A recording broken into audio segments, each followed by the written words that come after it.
The Thorn Empire did not come within hours of falling because of a gun, or an ambush, or a betrayal in a warehouse. It came within hours of falling because of a date, one date, stamped on an invoice. Plumbing work at a waterfront property, completed in January, paid for in February. By a contractor whose phone had been disconnected since the new year. A wrong date on a piece of paper most people would never have looked at twice. A housekeeper looked at it, and the housekeeper, whose name no one in that family had bothered to learn in 3 years, decided it was wrong, not wrong like a typo. Wrong like a door left unlocked on purpose, but before you can understand what she did with that date, you need to understand the Tuesday night when Alistair Thorne asked the wrong woman to be his wife, and asked her the wrong way. The Thorne Villa sits above the harbor. And on that Tuesday night it was full of people who had come to decide whether its owner would still be its owner by Friday. They came with a single argument, carried by Alistair Thorne's own cousin.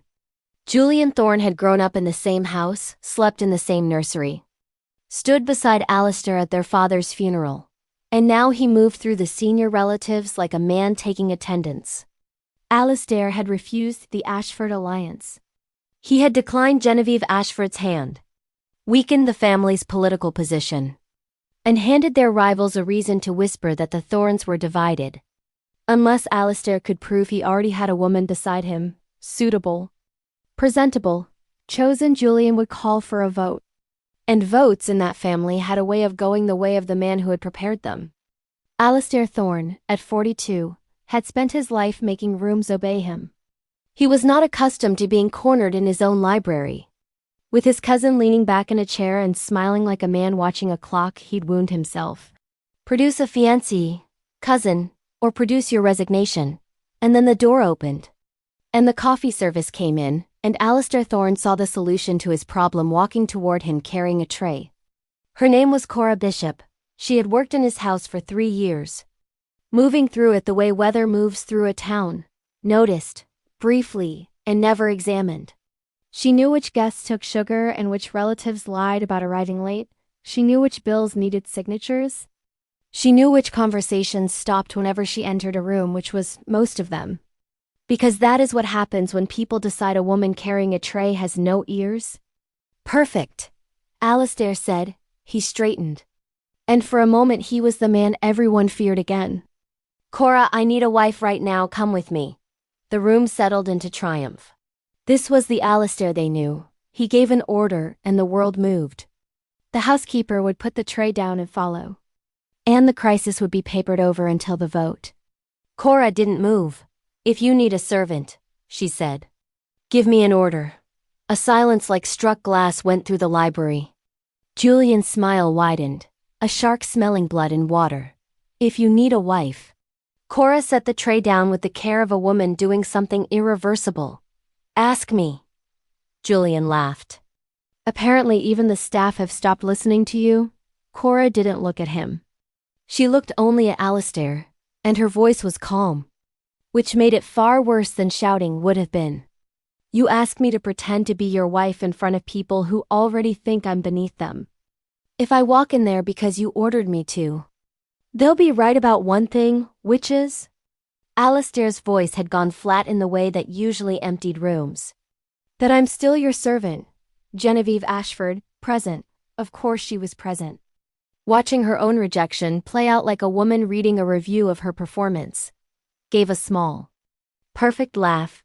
You are his servant. Cora finally looked at her. I work for M.R. Thorne. That tells you what I do for a living. It doesn't tell you what I am. And then she turned back to Alistair. She didn't lower her head. She didn't apologize, years later. The men in that room would still argue about which moment had frightened them more. The moment the maid said no. Or the moment Alistair Thorne swallowed the no like medicine and asked again, Are you going to give me an order disguised as a choice?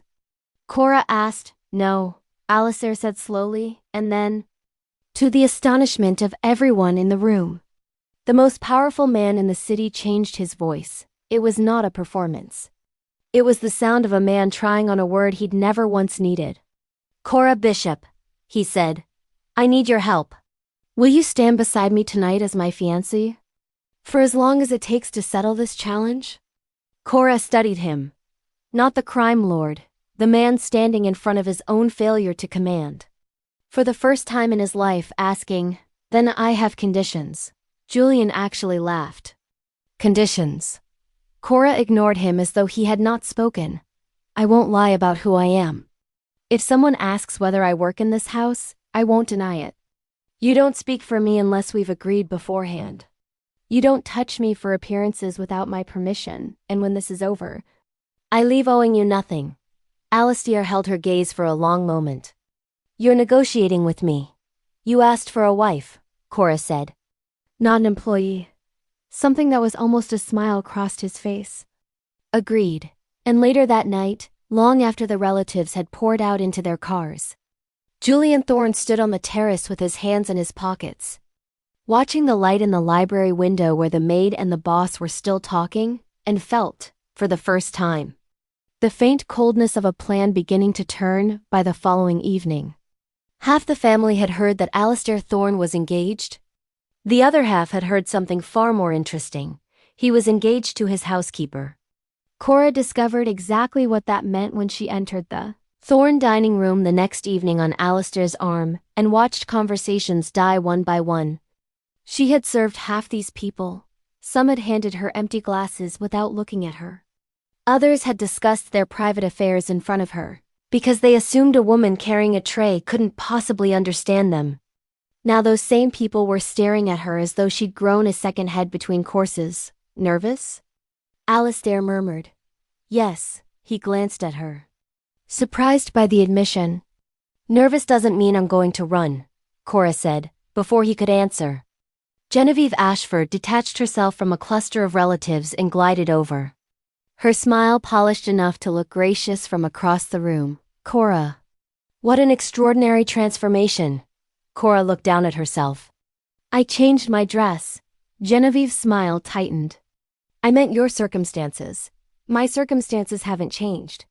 I'm still due in the kitchen at 6 tomorrow morning. A nearby guest choked on his wine. Several others suddenly became fascinated by the ceiling. Genevieve lowered her voice. Do you really believe anyone in this room thinks this is real? No, Cora said. I don't think they're supposed to yet. At dinner. The pressure became less subtle. Alistair's uncle Edmund, the eldest of the senior relatives, the one whose vote would swing every other, looked directly at Cora with the bluntness of a man who had never once been managed. How exactly did this happen? Alistair opened his mouth. Cora touched his wrist beneath the tablecloth. One of her conditions, don't speak for me, Mr. Thorne asked me. Cora said. Edmund raised an eyebrow. And you simply accepted. Not immediately. Julian smiled from the far end of the table. She made him ask twice. The room went quiet. Alistair's jaw tightened. Cora smiled. Once. Properly. A few people laughed before they remembered they probably shouldn't. Even Edmund's mouth twitched. And in that moment Julian Thorne understood something he had not prepared for. He had expected the housekeeper to look frightened, overwhelmed, grateful for being allowed inside their world. Instead, she behaved as though sitting beside the head of the family required permission from no one at the table. Genevieve tried another angle. You must find all of this very unfamiliar. The families, the businesses, the finances. Some of it. Cora turned her glass slowly. But numbers aren't different because the table is more expensive. Genevieve's smile went brittle. You handled household invoices, I understand, and before that, you helped manage your father's restaurant. Yes, a restaurant that failed. If I remember correctly, the insult landed. Cora felt it, the familiar weight of her father behind the counter, pretending the medical bills weren't what they were. The arithmetic at 2 in the morning, choosing which supplier could wait another week. The morning she locked the door for the last time and the debt swallowed everything they had built. Genevieve saw the silence and mistook it for victory. It failed, Cora said. No excuse, no shame. The room leaned in despite itself. I learned more keeping a dying business alive than I ever learned when things were easy. Alistair said nothing. But he never forgot the sentence. And then, as the dessert plates were being cleared, Edmund began questioning Alistair about a series of payments connected to several Thorne properties. Julian produced a folder as though produced were his natural state. The figures speak for themselves, Uncle. Cora wasn't part of the conversation. So she kept her mouth shut and her eyes open, but one number caught her attention. Then another. A payment dated February, a maintenance account. A property she knew. She had processed the household records connected to it the winter before. The plumbing work had been completed in January, she remembered, because she'd had to find the contractor for a burst pipe at the guest house, and their number had been disconnected. They'd closed their books the previous autumn and gone quiet. The date was wrong. She said nothing. She listened while Julian built his argument around the figures. And when the gathering finally broke up, Alistair walked her toward the hall. You handled Genevieve well. I wasn't handling her.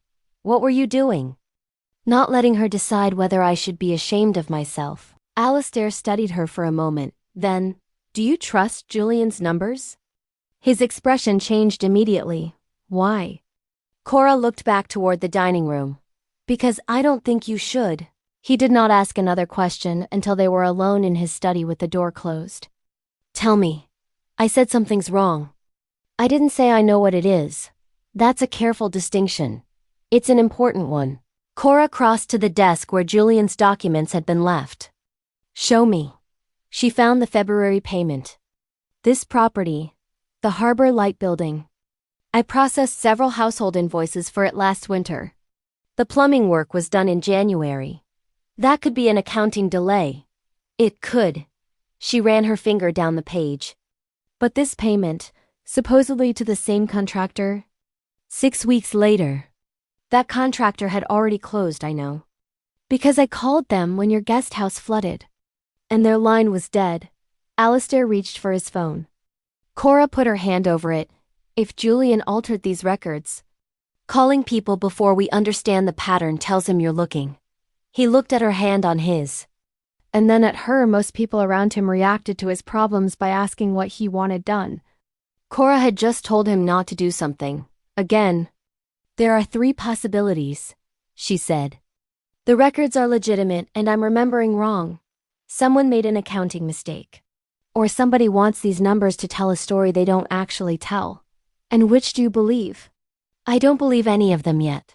That interested him more than an accusation would have. He sat down across from her. Then find out, no. His expression darkened. I'll help you look. But I'm not going to investigate your family in secret while you sit back and wait for an answer. You're in a position to notice things. Exactly, Cora looked at him. And you're in a position to listen. The arrangement works both ways. For 3 years. Invisibility had given Cora Bishop access to conversations nobody thought worth hiding from a tray. It had never once occurred to Alistair to wonder what the house knew. Now watching her pull a blank sheet of paper toward herself, he understood how much his family might have revealed simply because they had never considered her important enough to deceive. Start with what you actually know, she said. And don't tell me what you want to be true. Alistair Thorne, who had not taken direction from anyone since his father died, pulled his chair closer and began. They worked through the night. And Alistair expected Cora to become lost once the accounts grew complicated. Instead, she grew quieter, more focused. She remembered vendors by name. She recognized repeated invoice runs. She noticed that several payments Julian had presented as evidence of reckless spending had occurred shortly after internal transfers authorized by someone else. And then she found something worse. This one is yours, she said. Alistair looked at the signature. Yes, I approve that transfer. I approve hundreds. Then Julian didn't fabricate everything. The room went very quiet. Alistair leaned back. A different person might have hidden that detail because it weakened their case. Cora had pushed it toward him with both hands. You made a mistake, she said. You seem remarkably comfortable telling me that. I'm remarkably comfortable telling you the truth. What if the truth cost me my family? Then you still need to know it. For the first time? Alistair understood why Cora unsettled him. It wasn't because she challenged him. Julian challenged him constantly. And Genevieve challenged him whenever she had leverage. Cora was different. She wasn't trying to win. She wasn't trying to become important. She wasn't even trying to impress him. She simply refused to bend reality around his ego. If you're right, he said slowly. Someone used my genuine mistake to hide something larger. Yes. And Julian knew exactly which records to bring tonight. Do you think he's behind it? Cora paused. I think you want me to say yes. His eyes hardened. And I think wanting an answer is exactly how people stop looking for the truth. Alistair stared at her. Then, unexpectedly, he laughed. It was brief and low and entirely genuine. Cora stared at him. What? Nothing. You don't usually laugh when people tell you you're wrong. People don't usually survive long enough in the conversation for me to enjoy it. Cora's expression flattened. He realized how that sounded. That was a joke. It needs work. He laughed again. And this time, Cora almost smiled. Then she looked back at the papers and went still. Alistair. The humor left his face. What? She moved 3 pages together. These payments, different properties. Different months. Same authorization code. He leaned in. That's the system the household uses. Yes. And these aren't household accounts. Cora traced the sequence with one finger. Someone has been moving money through accounts connected to your name. How long? She found the earliest date. At least 8 months. And whoever did it, Cora said quietly, needed access close enough to you that the records would look like yours the next morning. Alistair gave her a test. He did not tell her it was one. He placed a 4th set of records among the documents on his desk and told her they had come from Julian's files. Cora examined them for less than 5 minutes, then pushed them back. These aren't from Julian. Alistair's face revealed nothing. Why? The formatting. Whoever prepared the others abbreviates account numbers after the first reference. This person doesn't. That proves nothing. No. She tapped the authorization code. But this does. The sequence is wrong. It doesn't match the household pattern. Alistair said nothing. You made this, Cora said, or had it made. To see whether I'd accuse Julian anyway. I'm deciding who I can trust. Then you could have asked me. People lie when you ask them. And what do they do when you manipulate them? She stood. You keep saying you need someone you can trust, Alistair. But every time someone gets close enough to earn it, you build another reason not to give it. You don't understand the people around me. No. I understand exactly what you're showing me.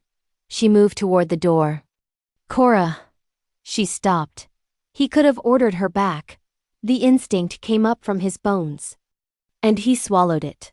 Please. That single word turned her around. Alistair looked at the false records on his own desk. Julian and I grew up in the same house when my father died. Half the family expected us to tear each other apart. I trusted him because I thought surviving the same family meant we understood each other. He paused. Now I don't know whether he's trying to take my position, or whether someone wants me to believe he is. Cora's anger softened. But she didn't sit. So you tested me instead. Yes. Why me? Alistair hesitated. He had a dozen safe answers. He chose the true one. Because you found in one night what people I pay very well failed to find in months. That still doesn't make me yours to test. No. The answer came without argument. Are you apologizing? I believe I'm attempting to. You're terrible at it. I've had limited practice. That almost earned a smile. Almost. He stood and gathered the fabricated documents. No more tests, you mean that? Yes. Good. Cora returned to the desk. It was a small reconciliation, but something fundamental had shifted. Alistair Thorne had spent years treating trust as something other people were required to prove to him. Cora was teaching him that trust imposes obligations on both sides. By afternoon, she had isolated 5 suspicious transfers. Each had passed through legitimate Thorne accounts before being redirected, making Alistair appear responsible. But the most interesting detail wasn't where the money went. It was when, look at the dates, Cora said. Every transfer happened shortly before one of your public clashes with the senior members. Alistair studied the timeline. Someone hadn't simply been moving money. Someone had been manufacturing evidence around the moments when he already appeared politically vulnerable. This wasn't theft, he said. Not primarily. It was preparation, Cora nodded. For exactly what's happening now. The succession challenge had not grown naturally from his mistakes. Someone had been building it for 8 months. That evening, Cora found him alone in the kitchen. Not the study, not the formal dining room. The kitchen, where he stood staring at the coffee machine with the expression of a man confronting a rival. He couldn't intimidate. You command an empire, she said. I have people for this. You had people. Alistair looked at her. Cora tried not to smile, failed. And as he watched her laugh at him without fear and without calculation, Alistair Thorne realized the most dangerous change had nothing to do with Julian. Cora Bishop's presence was beginning to feel less like part of the arrangement, and more like the one part of his day he didn't want to end. 3 nights later, Genevieve Ashford stopped trying to make Cora uncomfortable. She decided to destroy her instead. The gathering had been arranged for the senior relatives and for the families, whose support would determine whether Julian's challenge survived. Cora understood why Alistair needed her there. What she did not understand was that Genevieve had been preparing for her. Halfway through the evening, Genevieve raised her glass. I think we owe Cora an apology. Conversations faded. Cora looked across the room. We've all been treating her as though she simply appeared in Alistair's life, Genevieve said, smiling. But Cora has been part of this household for years. Alistair's expression changed. Genevieve, if the relationship is genuine, surely there's nothing to hide. She produced a folded document. Cora recognized it immediately. Her employment record. 3 years ago. Cora Bishop was hired to clean this house, to serve its guests, to manage its domestic affairs. Genevieve looked around the room, letting the silence do its work. She wasn't introduced to Alistair through friends or family or a charity dinner. She wasn't part of his world at all. She turned to Cora. She was the help. The word landed exactly as Genevieve intended. Some guests looked away, others stared openly. Julian remained silent near the fireplace, watching Alistair rather than Cora. This was not merely humiliation, it was a trap with 2 jaws. If Alistair denied Cora's history, Genevieve could expose the lie and the engagement would collapse. If he admitted it, Julian could argue the entire engagement had been manufactured. Genevieve stepped closer. So perhaps you can tell everyone. Cora, at what point did scrubbing this family's floors become preparation for sitting at its table? Cora felt heat climb her face. She had survived insults about money, about age, about her father's failure. But this was different. Genevieve had taken years of honest work and turned them into evidence that Cora should be ashamed of standing in the same room. Then Genevieve's gaze moved over her, deliberately, head to toe. And surely even you understand how difficult this is to believe. Alistair could have chosen almost any woman. The implication required no explanation. The insult required no elaboration. Cora set down her glass. She was ready to answer. Alistair spoke first. She's telling the truth. Genevieve's smile flickered. Cora has worked in my house for 3 years, Alistair said. Stepping forward, everyone in this room knew that. And everyone in this room decided it made her invisible. Julian's eyes narrowed. And the engagement? The engagement is an arrangement. It began the night my family decided to test whether I could be ordered about like a message boy. A murmur spread through the room. Cora turned toward him. He didn't stop. I needed someone beside me whom I knew wasn't carrying what she heard to Julian or Genevieve or anyone else in this room. Someone who had spent 3 years surrounded by secrets and never once sold one. Genevieve went pale. So yes, I asked Cora. You used her, Julian said. Alistair's eyes shifted to him. Yes, Cora had not expected the admission, neither had anyone else. Alistair Thorne could have protected himself with another lie, that the relationship was real, that they'd met secretly, that she was his choice all along. Instead, he was dismantling the fiction in public. Brick by brick, I saw an employee, he said. And I assumed that because I paid her wages, I could tell her what part to play. He looked at Cora. I was wrong. How noble, Genevieve said sharply. Does admitting it somehow make her suitable? No, Alistair turned to her. Because Cora doesn't need me to make her suitable. The room went still. You spent this evening reminding everyone that she was a maid? As though honest work is a humiliation, his voice was cold and quiet. Meanwhile, the people with the right names and the right clothes sat at my table while my accounts were being rearranged around me. My advisors missed it. My relatives missed it. I missed it. He glanced around the room. She didn't. Cora felt something shift inside her. Not because Alistair was saying she deserved respect because he had chosen her. Because he was saying his choice had nothing to do with whether she deserved it. Genevieve recovered enough to sneer. So we're supposed to admire her for reading invoices. No, Cora said. Everyone turned. She stepped forward until she stood beside Alistair, not behind him. You don't have to admire me at all. Her voice was steady. But you don't get to make me ashamed of surviving. Genevieve stared at her. My father's restaurant failed. I lost the life I thought I was going to have. I took work that paid my bills. I scrubbed floors. I served dinners. I worked. Cora's eyes held Genevieve's. If that's the worst thing you discovered about me tonight, you wasted your investigation. No one laughed. Genevieve's humiliation had failed, because Cora had refused its premise. Then Julian stepped forward, very moving. But there's one problem. The room shifted again. If this engagement began as a lie, then everything Alistair has used it to prove is meaningless. Alistair's defense had protected Cora, but it had exposed him. I formally request, Julian said, that the succession vote be moved forward. Cora looked at Alistair. He had known that telling the truth might cost him the family. He had told it anyway. For the first time. She understood that something inside him was changing too. And as Julian announced that the vote would take place in 48 hours, Cora remembered something from months earlier. Something she had dismissed because it had seemed too small to matter. It didn't seem small anymore. The detail was a name. Not Julian's, not Genevieve's, the Ashford name.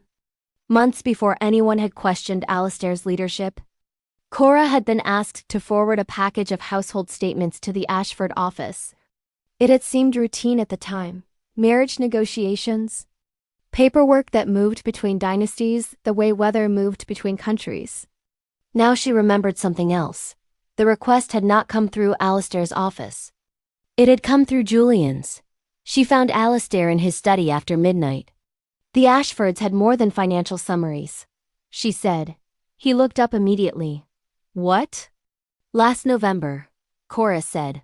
I sent the Ashford office copies of the household statements. Alistair stood. And whose authorization? I thought it was yours. She paused. It came through Julian's assistant. It said the documents were needed for the marriage negotiation. What was in them? Payment schedules, vendor accounts, property expenses. Cora swallowed. Authorization codes. Alistair swore and reached for his phone, then stopped. 3 weeks ago he would have been issuing orders by now. Instead he looked at her. What do you think? It was such a small question, but Cora understood what it meant. Find the original request first, she said. Together they searched the archived correspondence. 20 minutes later, Cora found it. The message looked ordinary. A forwarding instruction, polite, perfunctory, until she compared its timestamp with the first suspicious transfer, 9 days apart.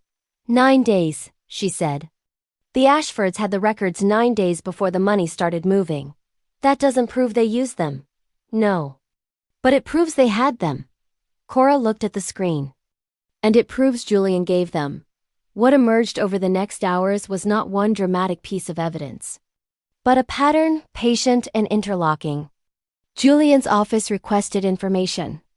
Ashford's people received it, shortly afterward. Money moved through accounts that could be made to look like Alistair's responsibility. Then Julian used those same irregularities to persuade the senior relatives that Alistair had become reckless. They built the crisis, Cora said softly. Before they accused you of causing it. Alistair said nothing. He was staring at one message, a short note, written by Julian himself, in the same handwriting that had signed birthday cards for 30 years. Cora watched his face change, not into anger, into hurt. That surprised her more than anything. I thought you'd be furious, she said. I am. You don't look furious, Alistair gave a thin smile. You've never seen me when something actually hurts. The words escaped before he could stop them. Silence settled between them. He turned away. My father taught me that if people know where you're vulnerable, they'll use it eventually. So I stopped being vulnerable. I stopped letting people see it. He looked at her. That's not the same thing. No. Cora sat down. She did not tell him that Julian had never deserved his trust. She did not say that everything happened for a reason, or try to make betrayal sound useful. She simply stayed. After a while, Alistair spoke. Do you know why I chose you that night? You needed someone convenient. That's what I told myself. He paused. There were 100 suitable women in that room, people with the right names. People my family would have accepted the moment I said the word. Then why me? Because in 3 years in my house, you heard enough to destroy me, 100 times over, and you never sold any of it. That was my job. No, Alistair looked at her. Discretion was your job.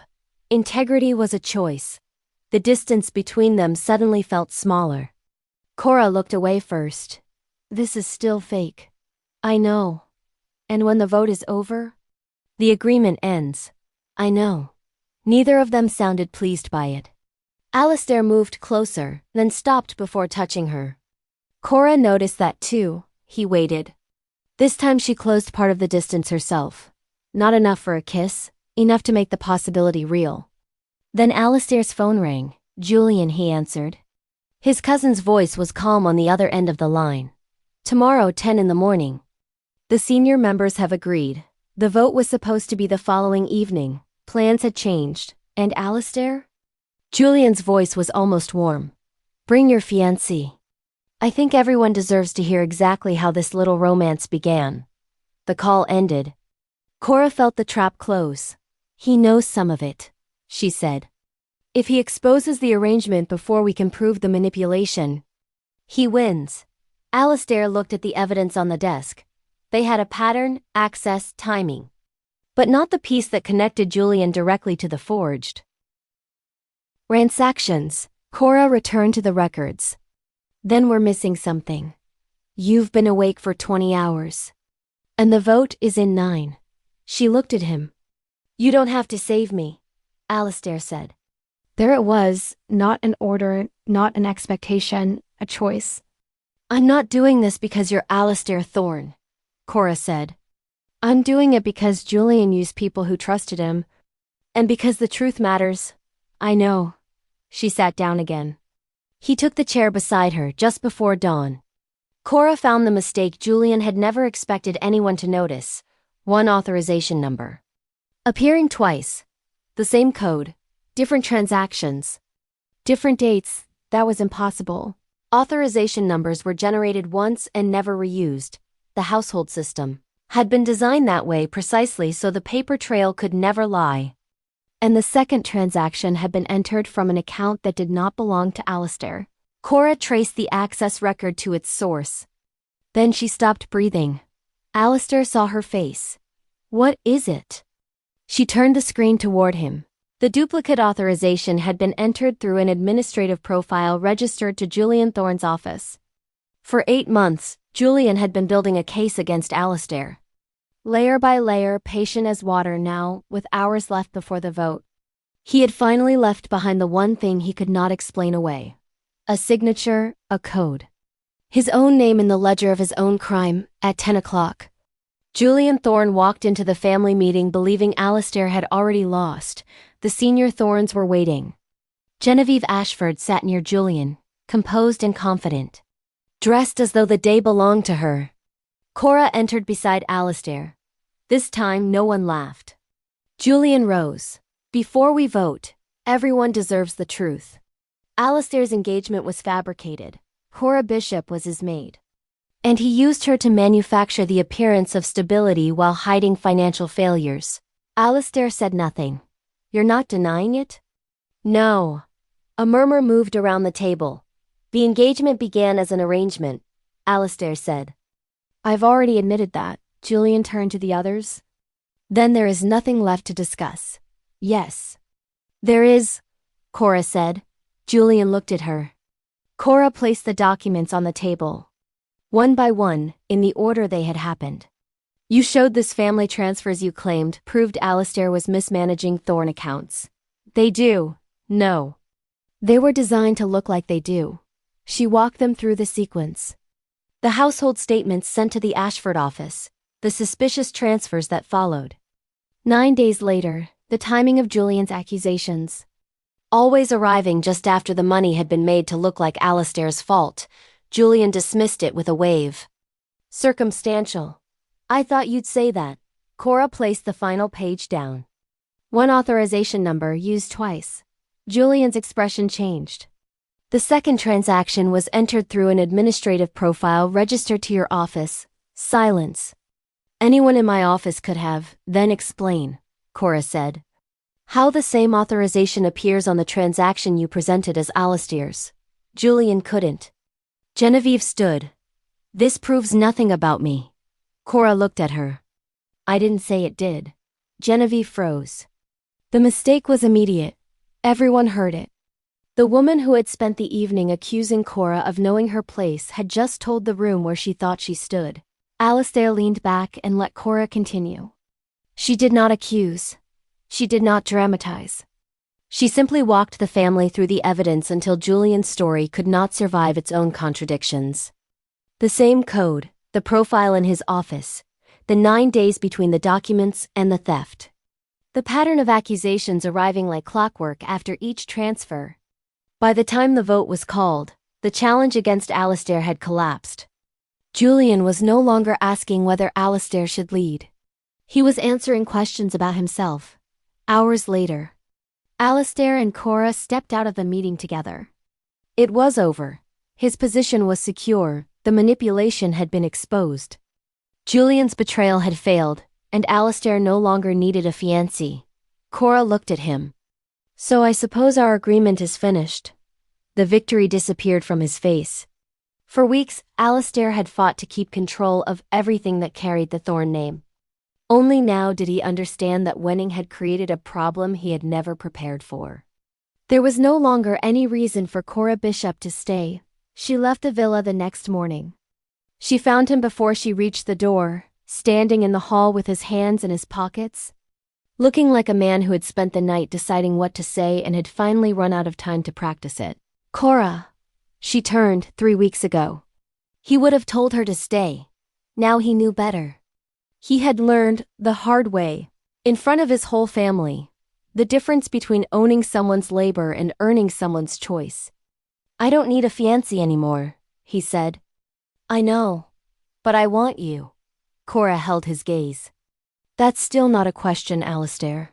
For once, the most powerful man in the city smiled without hiding behind his power.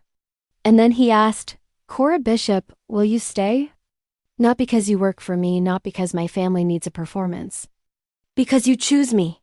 Cora let him wait. She let the silence stretch long enough that he felt every second of it. And she watched the man who had once believed he could order a wife, the way he ordered a car, discover what it cost to be the one waiting. Then she smiled. Yes, and this time, when she walked toward Alistair Thorn. No one had told her to, there was no vote, no challenge. No assembly of relatives deciding what she was worth. There was only a woman who could walk out that door and never come back, and a man who had finally learned not to lock it. Julian had believed Cora mattered because she could be used, a lever to reach the man who'd loved her.